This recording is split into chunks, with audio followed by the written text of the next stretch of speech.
Welcome to Delightfully Dysfunctional, a podcast about navigating the emotions of the human condition and the challenges that come with it. I'm Kaylani Persian Mason, a psychotherapist and life coach with James Timmons, an ever-curious human. This is not a replacement for mental health therapy. Please seek out mental health care if that's what you're needing. This is an opportunity for self-healers to dive deep and understand more about themselves. Hello, delightful humans. Welcome back to Delightfully Dysfunctional. I'm Kaylani, and this is James, and we are excited to jump into our topic of narcissism today. I was going to do the smolder, but I backed out. I'm gonna set you up for a moment for the smolder. Don't worry. Okay. It's gonna happen. Should that just be the intro? Should that be? From now on? Here we go. So I think right when I say your name. Okay. So let's try it again. Okay, ready? Okay, here we go. Hello, delightful humans. Welcome to Hello, delightful humans. Welcome to Delightfully Dysfunctional. I'm Kaylani, and this is my co-host, James Timmons. Describe it for the listeners. For the listeners out there, this is a hard smolder that James is pulling out. There's a lot of eyebrow action. There's some pouty lips, I suppose. It's a lot. It's a lot to unpack. His example was of Ryder in Entangled. Yeah, Flynn Rider. Flynn Rider. There's that smolder scene. I referenced The Rock in Jumanji when there's like boom boom, and then he's got it going on. But that's what's happening here, and it's just a lot. It's going to guarantee you an eye roll every time. So if you're willing to... Wait, if that's really? A hard eye roll, if you know that that's coming from me, then I guess you smolder on. Way to paint the picture. I think our listeners are going to be thankful for that. We might see an uptick in our YouTube views. So anyway, I'm sorry. Okay, we might not use that. But... I feel like there's always like some just like, I want to catch up on my life. I want us to like have a little chit chat. Yeah. And so, I feel like we should have a story time. Okay. Do you have anything on your mind first? I want to check in with you. That's what I do in sessions. I'm always like, please tell me today, is there anything that was on your mind to discuss? No? Okay, wonderful. Then I had some things in the back of my mind. This is my therapy voice. It's a little bit softer. It's good. I feel comfortable. I feel safe. You feel comforted and safe. Good. That's the idea. So let me think here. I was telling you in the past couple episodes we've recorded about really looking into PhD programs. Yeah. Okay. So I'm kind of stalling out, but I feel like I might be looking into possibly some like new programs I'm excited about, some Gottman training, some internal family systems, and then I just registered for a training on psychedelics. Oh yeah. It freaks you out, doesn't it, James? It does. I know. Well, okay. I'm down for anything. Okay. So if you get all into psychedelics and you guys want to like watch me real time trip out on this podcast, I will do it for science. You'll do it for the likes. I will do it. He has dedicated his body to science. Yeah, I've dedicated my body to science. Yep. I've also dedicated it to dancing. Oh God. Sorry. No. Yeah. Okay. So you mentioned Gottman, who we're both super fans of, and do you get to meet them? Do I get? No, that'd be great. I mean, they're in Seattle. Yeah. There's a chance. We could rally. No, but I did. So I completed the 7 principles of making marriage work. And one thing I did want to mention is that I will be co-hosting a retreat. I'll be leading. My husband, Zach, and our producer will actually be co-leading with me. Oh, sweet. And we're calling it the Intentional Love Workshop because it's not just for people who are married. Anyone in a long-term committed relationship can attend. But I feel like these are such important principles for just understanding ourselves and really give yourself the information so you know how to navigate having a happy, healthy relationship. Yeah. So there'll be more information on that coming up too. That's an exciting thing, a little project that we've been working on. It'll be here in Richland, Washington. And stay tuned. There'll be more information on that. Awesome. Okay, so narcissism. I feel like narcissism is a really big topic. A lot of people have been able to identify like narcissistic people in their life.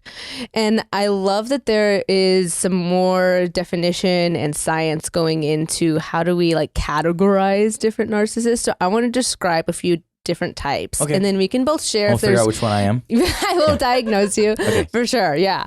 And then we'll figure out if maybe there's people in our lives too, or even celebrities that come up when we think about. So grandiose narcissism. This type of narcissism is characterized by a grandiose and exaggerated sense of self-importance, entitlement, and superiority. So they might be arrogant and boastful. They might be domineering or have a lack of empathy for others. It's like very much, I'm the best thing since sliced bread. Okay. Do you think of is there anyone that comes to mind that has that? I want to think about some people in my life too. I feel like our listeners, if there's anyone in your life, like, let us know. You don't have to give their names and call them out. I was gonna say, I just want to know, like, let me know if you feel me. Yeah, I can think of, I mean, I honestly, I know that I've demonstrated those behaviors in my life, but I wouldn't say that I consistently do. Yeah. But definitely, I can think of a handful of people. Can I ask you a vulnerable question? Yes. In our podcast has been getting more attention than I had originally anticipated, and it's so exciting and lovely. Thank you so much to your listeners. But I've wondered in the back of my mind, since you have identified in the past getting like praise and that is kind of, I know question. I am. It's your kryptonite, James. And how is it feeling for you? Because we both, the other day when we met to talk about the podcast, I shared how I was feeling. Mm-hmm. And we have some differences. So that's my question for you. How is that experience? I mean, that's a great question. Thank you for asking that. I mean, yeah, I'm excited about it, but I'm very, very mindful that mm-hmm. used to be like a thing that I used, mm-hmm. I used to have an ego about, because I mean, but thankfully I've experienced in my life like success in creative things. Like I've done music and, mm-hmm. Gotten record deal and all that stuff. And so, but then I failed in that. So I've like gotten to like experience a life of creative success.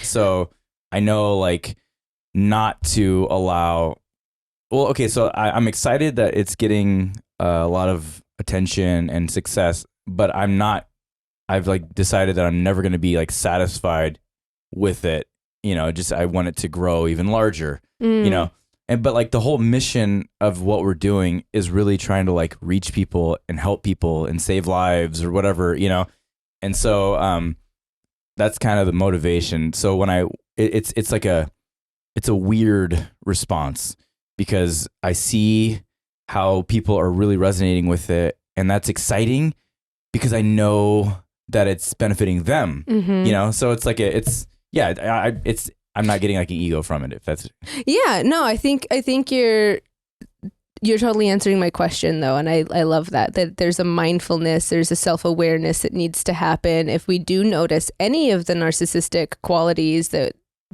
are there mm-hmm. to be present. So I think that you're doing the right thing. And there's even like a hint too in what you shared that's like, I have to be a little bit grateful for my failures because they've helped me be healthier in my mindset. They've helped me buffer from falling into a pattern that can get me stuck. Totally. If this had happened 20 years ago, absolutely I'd have an ego about it. Yeah. Oh God, me too. Oh, well, I don't, yeah. I'd be like, do you guys know who I am? Everyone else does. I'm kind of a big deal. And then the smolder mm-hmm. right after. Do you know what I am? Oh gosh. Okay. So we're going to move on to the next one, but that was great. Thank you for being vulnerable and having that chat with me. Thank you for feeling safe to ask that question. Yeah. Love it. So vulnerable narcissism, also known as covert narcissism. And I'm really excited to describe this one more. It sounds so weird to say. I'm so excited to describe this type of narcissism. It's going to be so nerds great. In this stuff, so. Yeah, I guess that's why. Totally. But someone who has really fragile self-esteem, but is also highly sensitive and to criticism, to rejection, and they might become very manipulative because they just have this deep need for validation and attention. So it becomes very needy, very draining, kind of like an energy vampire. Like that is kind of how I might describe this person too. So they can use a lot of manipulation and guilt tripping to, you know, again, like, woe is me, I'm helpless, like learned helplessness, but then not knowing how to have integrity, like walk the walk, talk the talk. So when I think about that, there are some people that come into mind. There's a family member of mine. And what's really unfortunate, I think this is an example with this family member of kind of the sad side of narcissism. Some of it is a biological factor and just like traits of extroversion, introversion that can be inherited from someone. There's no way for us to really know like by percentage, but narcissism can be that way too. And then like nature versus nurture, it can also be learned in someone's environment and taught through someone's environment, whether they have a parent who showers them too much with like, you're the best thing ever, you're so wonderful, you're more special than anyone else, and that gives them this inflated sense of entitlement, or a child who feels like robbed of that, so they create kind of like that. I feel like the bully comparison is the easiest, where at home they are getting belittled and not given the attention or the emotional regulation that's needed. So at school, they use that as a place to like have a power difference and like flex that, because it's still a need to feel important or like you belong. So anyways, so the kind of like background into like how might someone become a narcissist? In this case, this family member had one of the most severe cases of childhood abuse that I've ever heard of. Like there was sexual abuse, there was physical abuse, there was emotional abuse. It was a very toxic home.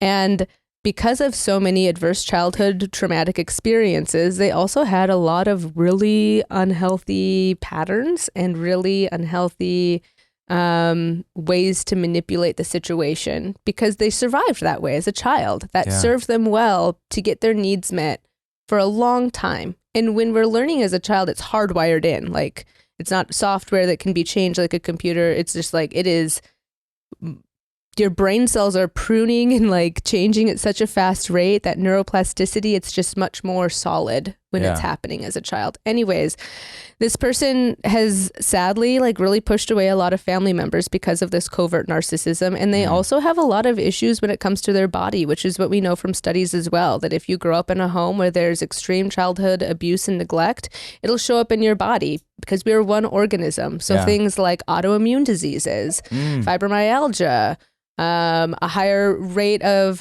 a risk for cardiovascular disease, because there's higher heart rate that happens when you're in fight, flight, freeze. So I think that particular family member, I think about them a lot when I think about how this is really complicated. Narcissists can also be victims. And that's a complicated thought to hold, that both of those things are true at the same time. Well, I mean, I know, because like everything you're saying, the one common thread is like very self-absorbed, self-focused, you know? So yeah, there's all different types of brands of being self-focused, but yeah, a victim, it's almost like there's like like you put a certain characteristic on a pedestal, you know, where it's like you can be very domineering narcissist, very introverted narcissist, but the one thing in common is that you're always thinking only about yourself above others. But like you're the family member that you shared about, like I'm sitting here like, oh, I wish I could learn way more about this person, you know, but because I've noticed that like if somebody's a victim of abuse when they're a child, then a lot of times, you know, they become abusive, and they want, it's almost like because they lacked control in such a severe way, they want some form of control over someone. And like, I don't know, serial killers, for example, are that way, you know? Yeah, I think, I mean, I can't speak to all serial killers. I don't specialize in serial killers. But I say sociopath. Hurt people. Yeah. And that I think there needs to be an understanding that, I'll use the family member example again. I love that family member. I have beautiful memories with that family member. it hurts me that I have to have boundaries with them and I can't be closer, even though I would love that. Yeah. I know emotionally it's not safe to be that close. For sure. And so I have to have that boundary there. I still do what I can to stay in contact. I still send them so much love. But that's what's really sad in these situations. I can, if I crossed that boundary and said, oh, because they're a victim, I need to be more understanding and caring. They'll take advantage of the empathy. Yeah. And that then doesn't put me in a position where I'm taking care of myself. Yeah. And that isn't coming from a selfish place. For me, it's coming from a place of I need to have myself well balanced if I want to be able to give to my marriage, to my children, to my work, to my clients. These are like an emotional undertaking because of the work I do. I'm very selective then about what is going to rob my energy. Yeah. Yeah. Oh, I mean, because like narcissists will like steamroll you, and you don't. And when you are being steamrolled by a narcissist, you kind of go like, how on earth could somebody like do that and not be aware of how much pain they cause? But because it's like, well, they weren't thinking about you. They weren't thinking about how you were going to respond. The goal wasn't to be a rational, reasonable person who can collaborate with another human and show care. The goal was to manipulate, to get what I want, to have boundary crossings, to exaggerate and feel more important, to gaslight, to have instability in my mood so they're walking on eggshells and then it's more easy to control, to love bomb. Like their objective is different. I can feel myself like starting to become triggered as you're describing all this. Ooh, I'm sorry. I didn't give you a trigger warning before this conversation, James. Well, I mean, if you've experienced that, then you can like see the person who did this to you clearly, and you're just like, oh gosh, you know. There was another podcast I was listening to, and they were talking about how Americans specifically don't like being deceived. And the idea of being bamboozled. I think it's interesting that it's Americans specifically, but right? Isn't that like I know, but isn't that like, but no, there was like some kind of cultural component. I need to go back and listen to it. There was something specific about American culture for whatever reason. Someone find that. I think it was Armchair Expert. Okay. Anyways, I think that's like the pervasive feeling, isn't it? Like when I think about, I've had a couple narcissistic exes too, and like it's the end feeling of like, you freaking bamboozled me. Like I believed you when you said that. Yeah. I have so many stories about a narcissistic ex, and I kind of just wanted to say them all right now, but it's like mind blowing. Like I've shared these stories with people and they're like, you could have a Netflix documentary. I'm like, really? You think so? Just kidding. No, well, like, oh gosh, yeah. Could we have a whole episode just like bashing our exes? Just gossip? Oh that my would be God. So good. It's going to be like spilling the tea. And we have to have tea, and we need some, like, a little bit. And then we'll have liquor where we pour some out for our homies. Sorry. That's what it reminded me of. Oh my gosh. No, yeah, let's do that. Okay, great. Wonderful. Someone write it down. Okay, so then we have malignant narcissists. And so these are a combination of being that like grandiose and self-important, but in terms of a community structure. So I drew a little picture when I was in my notes here that helped me remember it. And basically like picture a pyramid scheme and the person at the top of the pyramid. That's this version of communal narcissism. I'm the king of this group, and this is the best group, so I must be the best. Okay. I'm the leader of this group, so my ego is really just being fueled by always being right and by knowing that in this communal group, I am the best. So there'd be a lot of like really seeking admiration from this group in a way that's unhealthy and manipulative. And it's really not, it's self-serving to just get that itch scratched, not necessarily maybe aligned with the values of the group. Like it's been lost. So would you say like a cult leader or something? I took note. I said cult leaders. Okay. Yes. That's in my notes specifically. But yeah, I think that that's a great example. Even there's obviously organized religions outside of cults that, you can see that happening too. I'm not in any kind of a blanketed statement, but I think that there's been a lot of unhealthy church organizations that I've heard examples of too, where that can happen easily. Well, I mean, and I'm going to say this with caution, but like I've been very embedded in churches, you know, Mm-hmm. and I've noticed that there will be people who kind of like implant themselves into the church staff, and they are very much like exhibit Mm-hmm. narcissism, and then they end up like terrorizing the church culture, and then that church becomes very unhealthy and kind of divides and falls apart. And yeah, because like I say the word cult, but then I'm also envisioning like specific people in a healthy church. But yeah, it is unfortunate. I just whenever maybe the difference too between like a healthy religious community Mhm. and what we would label a cult is someone who has these more narcissistic, like manipulative behaviors at play. yeah. But I think the tricky thing too is humans like power. Humans like power.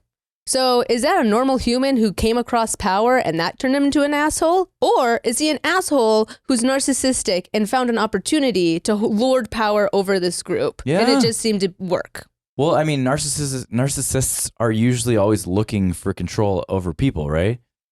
Yes, that self-importance means you have to have someone who thinks you're important, or that you are cultivating an image of that. So that is kind of a perfect breeding ground. You can cultivate an image of being superior and perfect and et cetera, according to whatever tenets of the religion, but not really be practicing the elements of, you know, humility or whatnot that are really supposed to make you a better human. Like you can hide behind it, I think, quite easily. Well, sadly. Yeah. Well, I mean, I've always said like the perfect government would be a socialist government with a perfect dictator. But the only thing is, there's no such thing as a perfect person, you know. So, well, okay, maybe Zach will remember this quote too, but it has to do with like the best leaders are the ones who don't want power. But like, then who are the people who end up in power? They're the ones who want that. Power, exactly. So you have to find someone who doesn't want the job and convince him to have the job. And then what does that mean?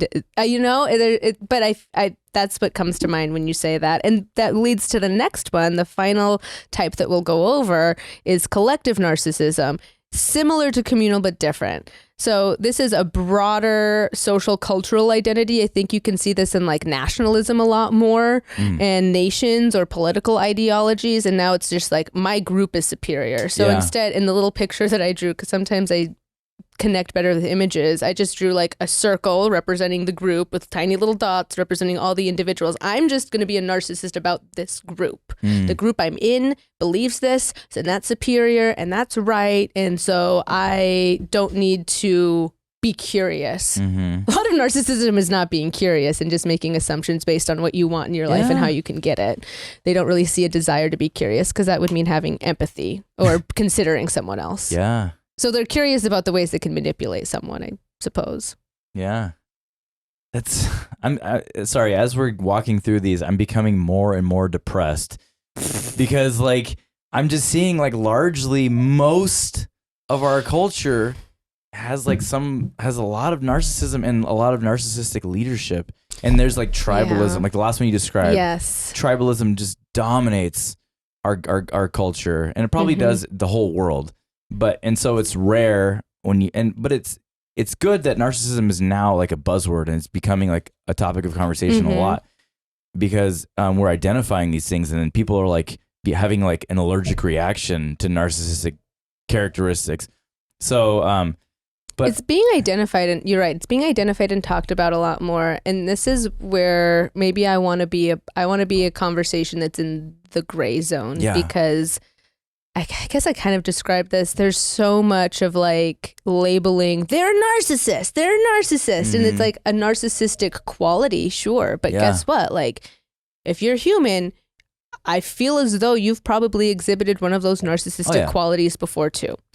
So if I were coming from an incredibly balanced, patient, humble place, which takes some time, sometimes some deep breathing on my part, I might say, yeah, that person didn't treat me well, but I've not treated others well when I haven't been in a good place. And so I'm going to send them love and compassion because they're not acting out of their highest self and their best self. But for my sake, I will give healthy boundaries, and I can acknowledge and recognize I don't want to go close to this situation. Maybe when they become a healthier person, they can have entrance into my inner circle, but there are requirements. Yeah. And that is honest and kind.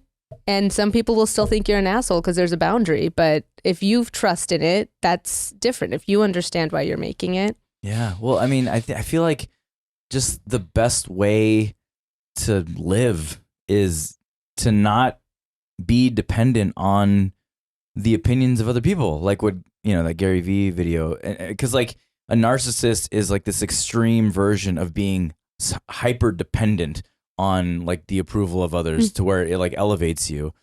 And then the people who are like subject to the narcissist, who are underneath the narcissist, they are dependent on that person's approval or opinion.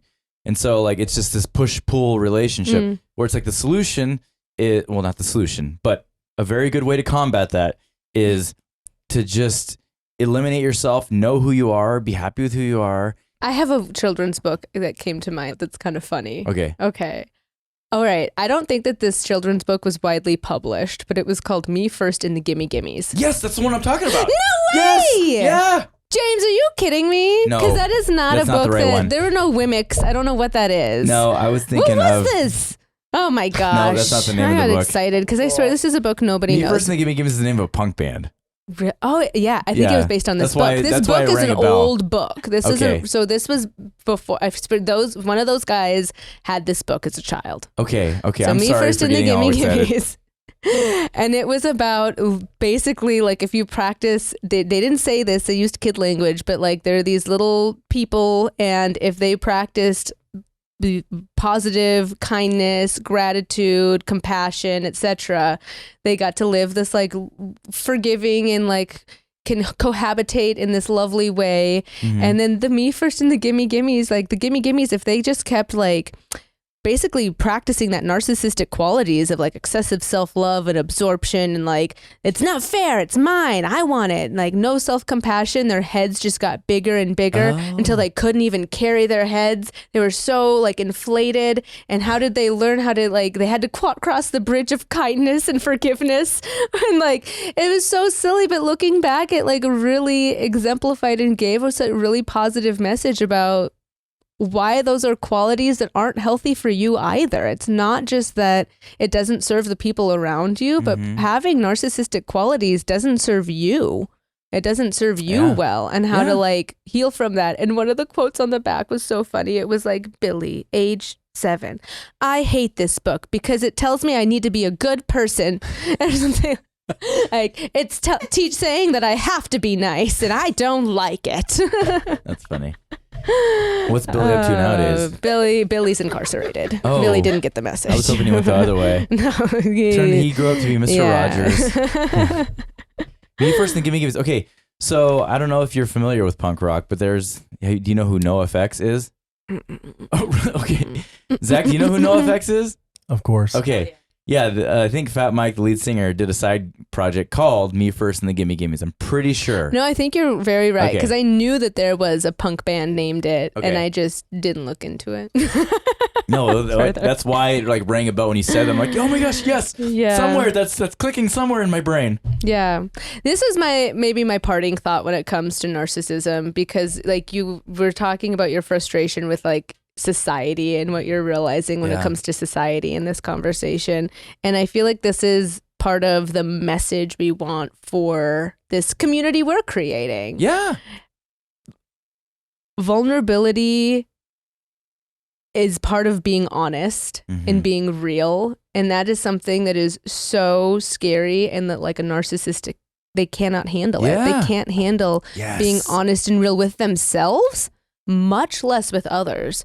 So lying allows them to be more comfortable. There's a real inability for discomfort. And so they alter their reality and therefore convince others and gaslight others to alter their reality for them to still feel comfortable. Yeah. And it's a toxic quality. It's incredibly difficult, if not impossible, to have relationships with someone who is a narcissist. Most relationship experts would say very much proceed with caution. A lot of boundaries are needed. And most people who are diagnosed with actual personality disorder, of narcissistic personality disorder, they struggle with having self-awareness and improving their relationships. It is a rare percentage that do want help. That doesn't mean it's impossible. Yeah. So if you have that diagnosis, I'm not saying it's impossible, but when those qualities of being self-aware and having empathy don't come naturally, it means it's a challenge to develop. For sure. It's so crazy because, I mean, okay, have you watched it's a new series on Netflix, The Murdoch Murders? No, I saw it's trending. Yeah, I watched. It's only 3 episodes, so it's easy. But it's basically, spoiler alert, but they cover up like all these evil things that they've done, and all because they don't want to appear a certain way. Mm-hmm. And it's like, if you guys just knew how cool it was to just be vulnerable, like you wouldn't have had to murder these people, you know? And it's crazy the lengths people will go to, the actual like horrible things they will do to hide their bad stuff, when it's like, just...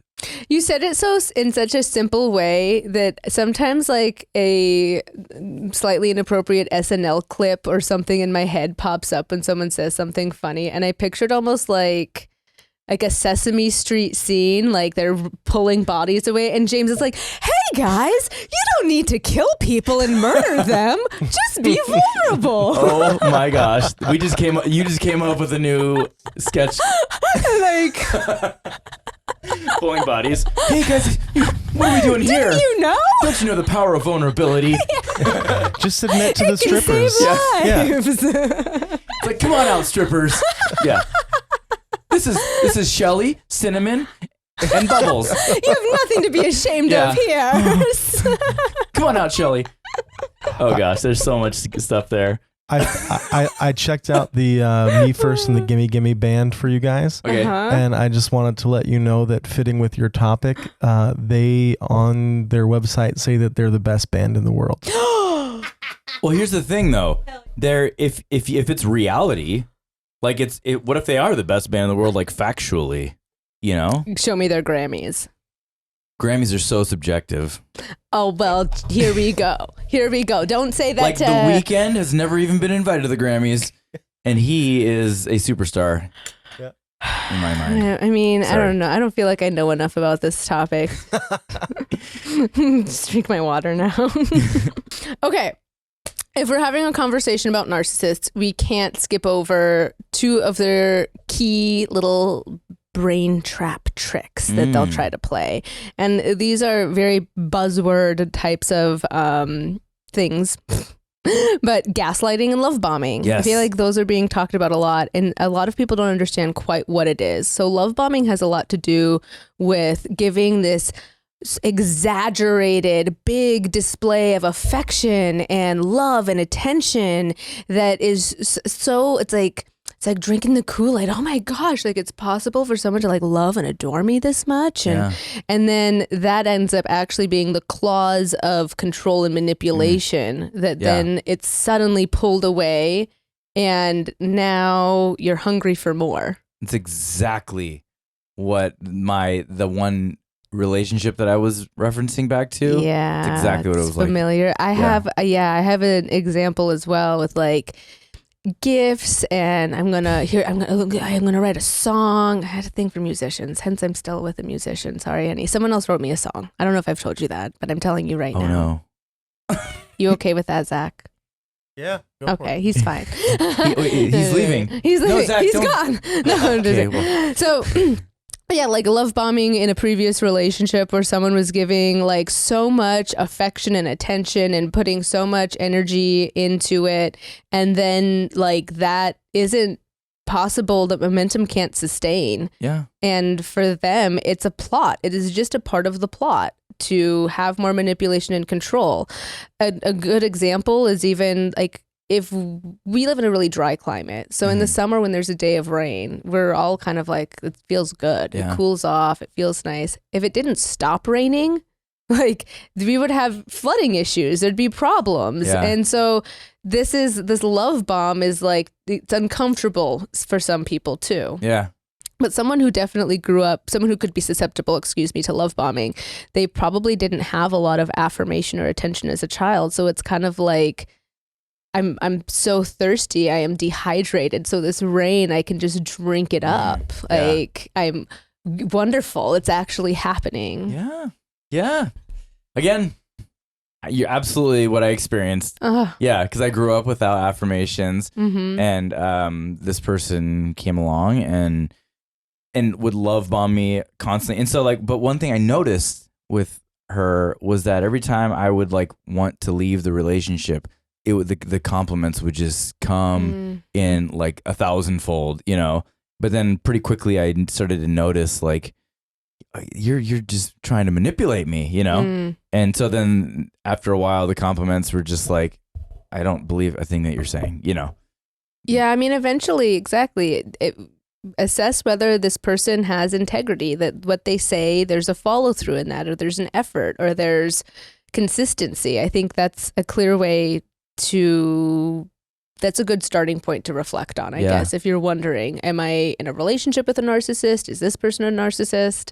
Yeah. I'm not saying that the average person can mess up. If I say I'm going to be here at 10 o'clock and I'm here at 10:10, like, that's a mess up. There's like, that wouldn't be an example of a lack of integrity. That's just like, you're human. But if there's consistently, there's clearly no evidence that they're trying. Yeah. That's different. That's pervasive. Yeah.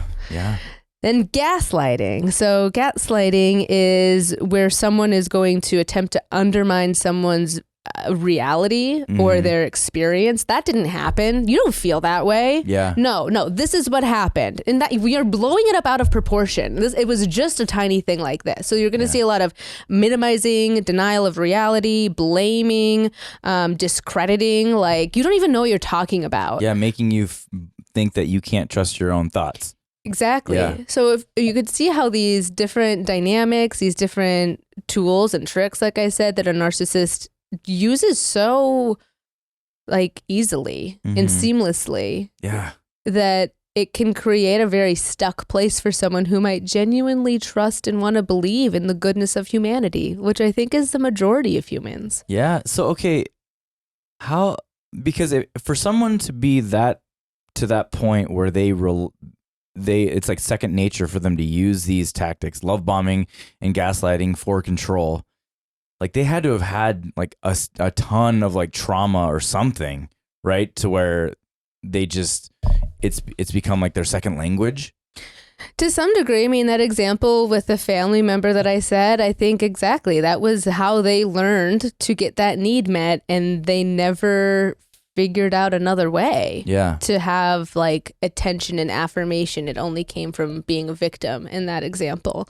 So again, like nature versus nurture, it is partially that those qualities could be somewhat inherited from a parent, and also that it is cultivated. I think more so it's cultivated. I love the example when it comes to like inherited qualities with mental health. It's like you're planting the seed, the DNA in biology is planting the seed, but the environment you're in waters it and gives it sunshine. Oh. So there might be a planted seed of like, your dad is a narcissist, and so that seed is planted, but if he wasn't really in the picture and you were raised by mom and stepdad or whatever, you had enough loving, caring adults even to balance that for you, balance the trauma in your life, your outcome is going to be better. The seed becomes a weed. Look at that. But if a child grows up in that home and they don't have any kind of healthy outlet, and they just internalize what's going on in this narcissistic stew of their home life. Yeah, then they learn how to survive. Yeah. Narcissism oftentimes is survival gone awry. It's so heartbreaking just all around. Like, because I know that like narcissists will just become, they'll create this life for themselves where it's just so much deception and like harm and hurt, but it came from a place of deception and harm and hurt. So then like eventually they kind of get found out or something sometimes, and then it just blows up on them, and they're like cast out of society, and I'm painting a really detailed picture, but I feel like this is an archetype. I feel like this is a common theme that does come up. Yeah, well, I'm actually talking about a specific person, but and it's just heartbreaking because then you're like, well, they never wanted to be there, but they found themselves like it was like a compulsion for them, to live that way. Yeah. Well, we're talking more specifically about attention when it comes to the narcissist. And I think that is a key point, because I guess what you're saying is this person, this scenario. Yeah, if you were starved as a child of getting this affirmation from a parent that you are doing well, that I'm always here, that I'm proud of you, that I think like that when you walk in the room, I light up as a parent. Like that's important for kids. They're paying attention. Do you see me? Do you really see me? Yeah. And if that emotional need isn't being met, you're gonna find ways. That's why kids act out. They're acting out in I'm gonna make a mess then, because you're not actually looking at me and paying attention to me. It's the attention, whether positive or negative, that's still a need. Yeah. So for narcissists, they've realized, I get attention if I'm this way. I get attention if I'm that way. And they can be very charismatic. Like, why would I be in a relationship with a narcissist? Or why do these narcissists have people even around them? They can be very charismatic. Yeah. They can read the energy of a room without caring about the people. And so they can, they're picking up on their goal is to have manipulation and control. They're still very observant about the people around them. And then they're tailoring what they do in order to meet their goal. But their goal is never the same thing as yours. Yeah. A quote that was from a movie, The Talented Mr. Ripley, kind of highlights some of what I'm saying. Have you seen it? No. It's been a long time since I've seen it. But it's better to be a fake somebody than a real nobody. That was Matt Damon's character in that movie. It's better to be a fake somebody than a real nobody. That is the mindset of a narcissist. And so that grandiose sense of importance, it's all a part of this web they're weaving for themselves too. Yeah. The Tinder swindler, that reminds me of someone that we would classify as a narcissist. That was a Netflix one. Oh, that was a good one. I need to watch it. Yeah, that was definitely a grandiose narcissism example. This guy would like get money, kind of create this whole vision for women of being able to take them places on his private jet, and it was just collecting enough money to give an idea before he was like, all my money's tied up in my company, I need yours, over and over again, like using these women in relationships with this idea of love bombing, a lot of gaslighting. Anyways, it's a good example of these traits we're talking about. And it's important for us to understand, but if you are in a relationship or you love someone who's a narcissist, please learn to have healthy boundaries with them. Please understand what's in your control and out of your control. It's crazy making to feel like we have the ability to control or fix someone or to even heal them. Because if we love someone who's a narcissist, it's a sadness that they've gone through some kind of a trauma that's affected them. If that's the case, you can be sad and hurt for them and also have healthy boundaries so that you're not sucked into their traps. Yeah. The one thing that I'm thinking of as you're saying that is like the type of person that typically falls for a narcissist, which I mean, could be anyone, honestly.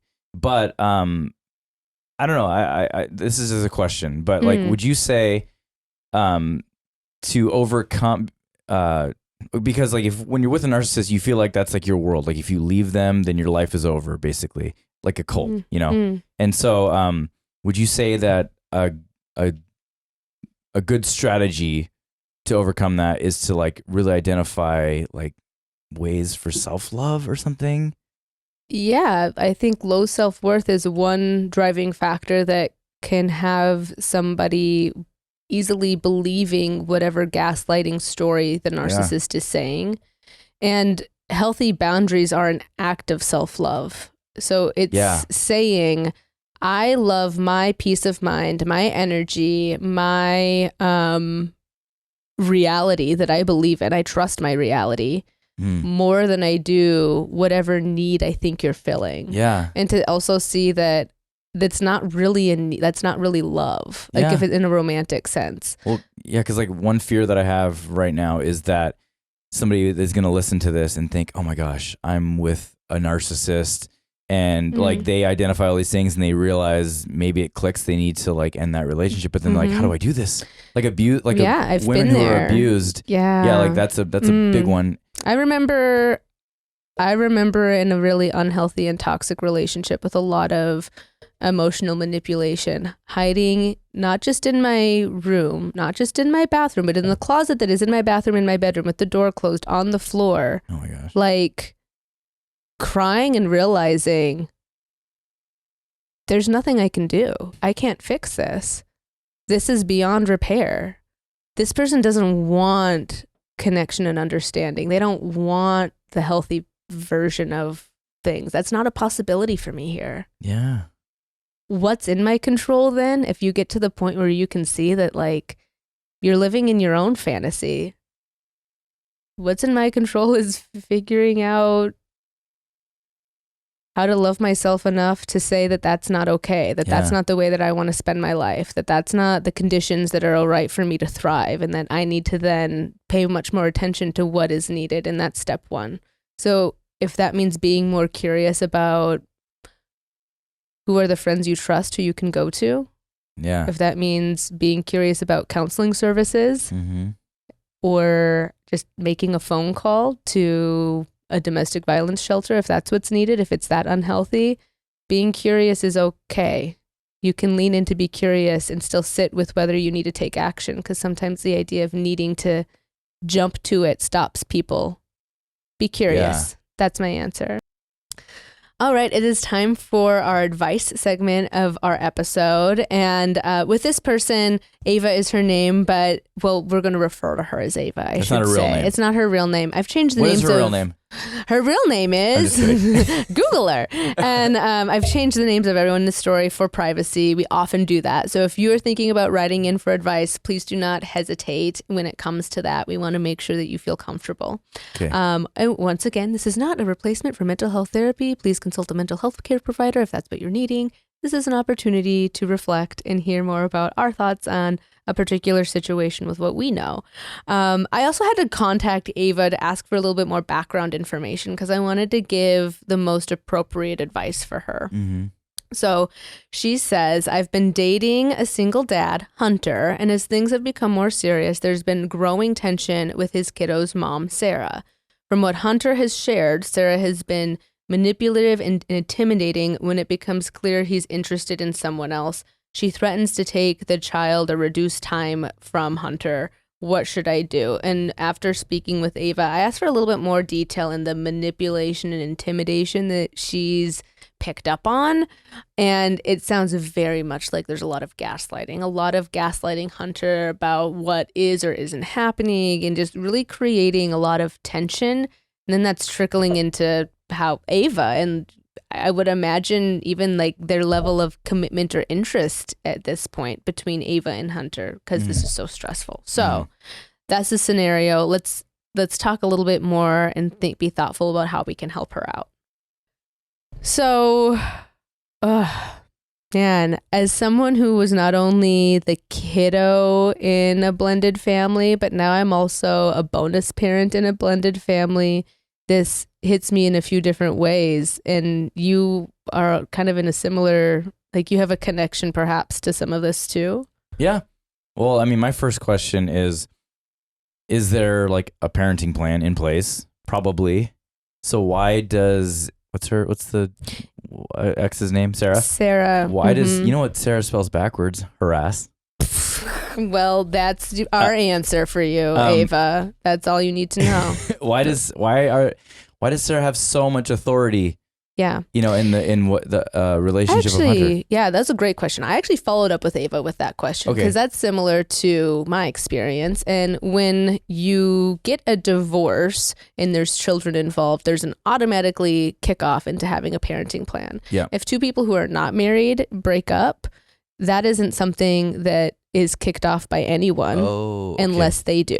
Mm-hmm. But that means both parties have to be on board with it. So there's no parenting plan. They were never married, and there's no parenting plan. Okay. So that means that I feel that Hunter probably doesn't understand his rights as a parent is one thing. And so he's afraid of this and kind of letting this person jerk him around and create a barrier. Like in that situation, if he's going to let Sarah have that much control, I'm not really sure, not have healthy boundaries with her. I don't understand how any healthy relationship is positive or possible. So then right now, I assume that Hunter and Sarah have like a verbal agreement on their time with the kids and stuff? They have a verbal agreement. From what I can tell with the examples of manipulation though, and control and gaslighting, it might be dependent on Sarah's mood or how threatened or unthreatened she is with the consistency. And she becomes like jealous of Hunter moving on. Yeah, okay. It turns messy. What do you think? Well, I mean, this is probably too clear cut of an answer, but like in negotiating, you have to have very clear written instructions, like a contract. Yeah. So that's why you have to implement a parenting plan. And because when a divorced couple creates a parenting plan, they're not just like, you know what? Yeah, let's agree on all that stuff. There's a lot of fighting and a lot of negotiating. It's really uncomfortable. Yeah, we've had to be in that situation too. Yeah. Yeah. And there's a mediator a lot of times. There's lawyers involved. Like the exes don't come together, and that's usually just ends up really messy. So the best advice I think I ever got when it came to negotiating was from a mediator I worked with, and they said, you know that you're compromising when neither one of you are happy with the outcome. Yeah. Yep. Exactly. So if your goal is happiness on the outcome on this, you're probably never going to get there. And so like sadly, you have to get a couple lawyers involved, and that costs a lot of money. But I think Hunter needs to learn some more things about what his rights are there, because he's really operating with not enough information, which then just and I don't think there's enough of a community for single dads too, actually. That's a huge issue as well. I'm not sure if you feel like you have connection to enough dads in that. I don't really want to be a part of a single dad community. No, sorry. I could understand that too. I just mean like people can feel lost if they don't know anyone else in a similar situation. Yeah, well, and I 100% agree, because and especially I can definitely identify with Hunter, because like in that push pull like spot that he's in, where Ava's probably telling him things, like getting him all fired up. Sarah's probably triggering him with how she's behaving. And so he just feels like this like dude stuck in the middle and with no real answers, because he doesn't know his rights. Yeah. And then I think he's just getting overwhelmed, and then not having anything to invest for Ava. So from like Ava's writing in here, it's kind of like, until he navigates how to have a healthier relationship with baby mama, I'm not sure how he can have enough time or space to be open to something, because that requires vulnerability. And right now he's kind of shielding himself from being vulnerable enough. Yeah. Well, I wonder, I mean, my advice would be just find a mediator and tell them exactly what you want. And then Sarah would have the same opportunity, and that person's the go-between. That's the advice for Hunter, but this is Ava writing in. So Ava wants to date Hunter, and this is all happening. Like, okay. She doesn't have control over what, I guess in my mind, I'm like, what is Ava in control of and what isn't she in control of? She doesn't have control over whether Hunter takes action there. Yeah, she's just an influence to Hunter. Yeah. And at what point is it too exhausting for her? I don't know. I don't know either. I think those are questions that Ava has to ask, because in this complicated situation where some of what's been described about Sarah is, I would say there are definitely elements of narcissism, if not maybe like some other diagnosable things. That's always going to be a hard relationship. Yeah. Well, I mean, okay, so I don't know if this is going to help, but like when I was going through like all the mediation and my divorce, I knew that it would be really unfair to try to bring a woman into that, you know? And so I was like, I'm going to just deal with all this and like get my life all in order before I even think about dating, you know? And so, I mean, I'm there now, but like Ava might have unfortunately walked into a really messy situation that was like premature, You know, so I mean, she's there now, and she's probably like, she probably loves Hunter. It's hard if you're invested in someone, but yeah, I think this might be a situation where like Hunter needs to figure out some stuff in order for there to be a real chance. Yeah. Yeah. That's our advice for Ava, which is probably hard advice to hear, but it's really coming from a place of care for her to want to have healthy boundaries. Yeah. So we actually lost our outro to this podcast episode, so I'm just re-recording it here in our home studio if it sounds a little bit different. Thank you so much for joining us on this journey and for listening to this episode of Delightfully Dysfunctional. Please remember to like, comment, and subscribe. You can find us on TikTok, Instagram, Facebook, YouTube, and wherever podcasts are streamed. Be sure to tune in for the next episode of Delightfully Dysfunctional every Tuesday morning. Thanks again. Bye, delightful humans.